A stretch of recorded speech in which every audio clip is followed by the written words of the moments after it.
এই বেটা ছেলেটা সারাদিন শুধু পড়ে পড়ে ঘুমাবে আর ভুস ভুস করে নাক ডাকবে। ঠিক আছে? এই তুমি কি বাজারে যাবে? ওই বেলা 12টায় বাজার করে আনলে আমি কিন্তু কিচ্ছু রান্না করবো না, সারাদিন আমি সিদ্ধ পাতি খেতে হবে। রবিবারটাতে আমার শান্তি নেই, সকাল সকাল উঠেই বাজারে ছোট।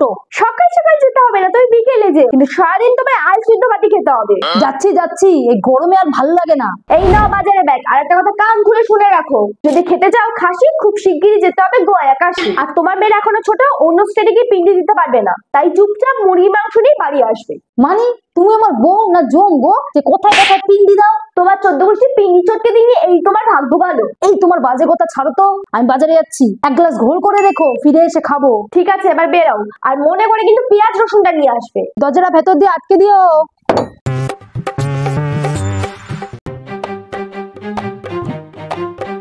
গুদা গেছে গিয়া, এইবার যাই। আগে ঘোলটা করে ফ্রিজে রেখে দিই, ঠান্ডা না হলে তবে চিলে সারার মাথায় করবে। এই লোকটা কোনো কাজ একবার করতে পারে না, নিখাত মানে একটা ফেলে গেছে। মদন দা আপনি? হ বৌদি আমি, তা কেমন আছেন? হ্যাঁ ভালো, আসুন ভেতরে আসুন। গুদা বাড়ি নাই? না, এই তো বাজারে গেল। কেন, কোনো দরকার আছে?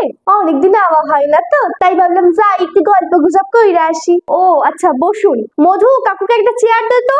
না না, চেয়ার লাগবো না, আমি যাই দেখি গিয়া মামুনিরা কি করে। হ্যাঁ যান, দুজনেই ভেতরে আছে। এই যে মামুনিরা, কেমন আছো? ভালো আছি। চিরনব উত্তর দে। হ্যাঁ ভালো আছি।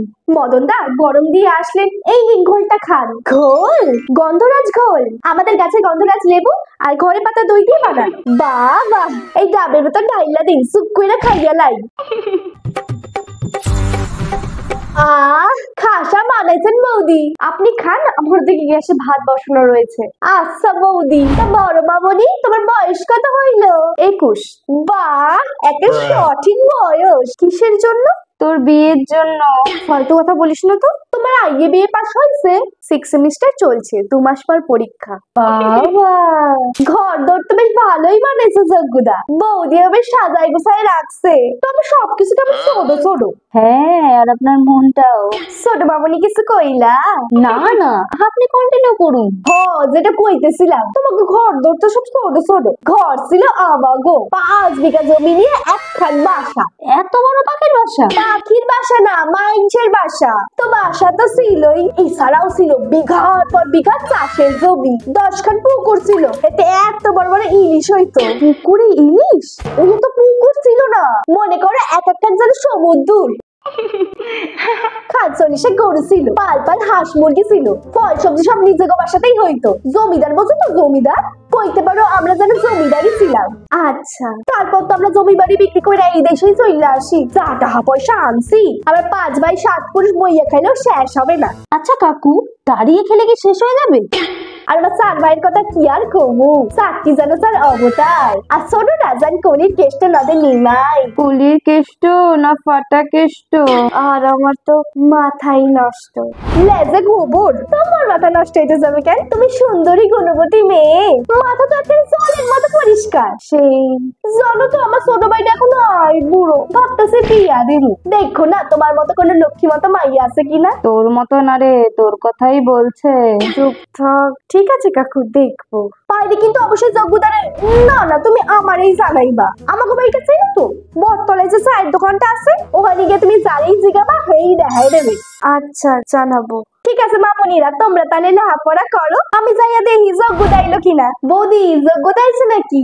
না, এখন তো আসেনি। ও ও আচ্ছা, এখন কথা ছিল। হ্যাঁ বলুন। বড় মামুনি তো বেশ ভালোই বয়স হয়েছে, তা বিয়া টিয়ার কথা কিছু ভাবছো নাকি?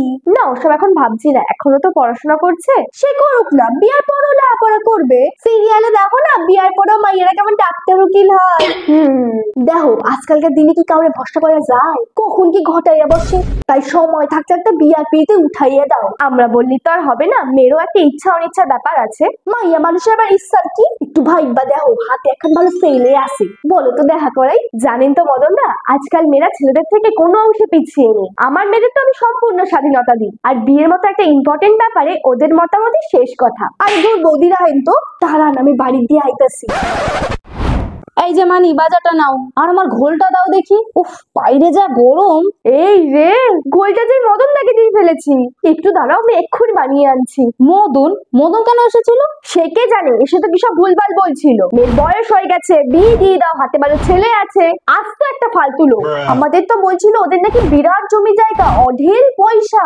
ভাইদের নিয়েও কি সব বলছিল। ছোট ভাই নাকি কলির কেষ্ট, নদের নিমাই, তার জন্য আবার মেয়ে খুঁজতে। জানো বাবা, আবার বলেছে দিদির মতো মেয়ে খুঁজতে। ওর ভাই কুলির কেষ্ট, নদের নিমাই। কালকেই দেখলাম ঝিলপাড়ে গাঁজা খেয়ে উল্টে পড়ে আছে। মদন নিজে তো দালালি করে বেড়ায়, আর ভাইগুলো একটা চোর, একটা জুয়াখোর, একটা মাতাল। আমার তো শুরু থেকেই মনে হচ্ছিল বসে বসে ডিম মারছে। না হলে কেউ বলে পুকুরে ইলিশ মাছ হয়। আর কি যেন বলেছে, অঢেল টাকা পয়সা।